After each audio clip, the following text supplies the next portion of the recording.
Hello, I'm Mark Creager, President of the American Heart Association, and welcome to the International Stroke Conference 2016, which is being held in Los Angeles, California.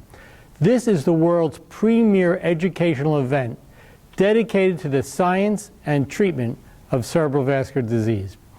This 2.5-day conference provides the opportunity to network with almost 4,400 cerebral vascular experts representing over 60 countries. The ISC offers outstanding programming that delivers more than 1,500 compelling presentations in 21 categories, emphasizing basic, clinical, and translational sciences as they evolve towards a more complete understanding of stroke pathophysiology with the goal of developing more effective prevention and treatment. The International Stroke Conference is the world's largest meeting dedicated to the science and treatment of cerebral vascular disease. Sessions in clinical categories will center on stroke community risk factors, emergency care, acute neuroimaging, endovascular and non-endovascular treatment, diagnosis, cerebral vascular occlusive disease, in-hospital treatment, and outcomes of stroke. Sessions in basic science categories focus on vascular biology in health and disease, experimental mechanisms and models, and basic and translational neuroscience of stroke recovery. Further specialized topics include rehabilitation and recovery, pediatric stroke, intercerebral hemorrhage, nursing, preventive strategies, vascular cognitive impairment, subarachnoid hemorrhage, and neurocritical care. Cutting-edge presentations on these topics affect a wide range of healthcare professionals and investigators spanning the fields of cerebral vascular function and disease. Now we will hear from Program Chair and Co-Chair Kyra Becker and Bruce Ovbiagele. Hi, I'm Kyra Becker. I'm Chair of the 2016 International Stroke Conference. And I'm Bruce Ovbiagele, Vice Chair of the 2016 ISC program.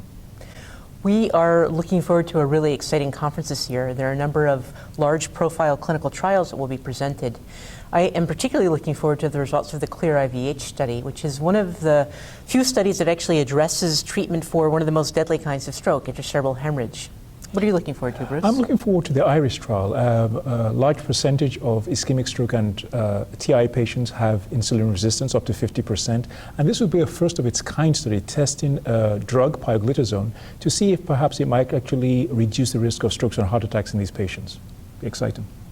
Yeah, and you know, this meeting we're also going to see the long-term results of the Aruba study looking at strategies for managing patients with unruptured arteriovenous malformations, and the long-term results of the CREST study looking at carotid artery stenting versus endarterectomy in patients with asymptomatic and symptomatic carotid stenosis. I'm also looking forward to the ACT1 trial, which is looking at asymptomatic carotid stenosis patients and who are randomized to endarterectomy versus carotid angioplasty and stenting.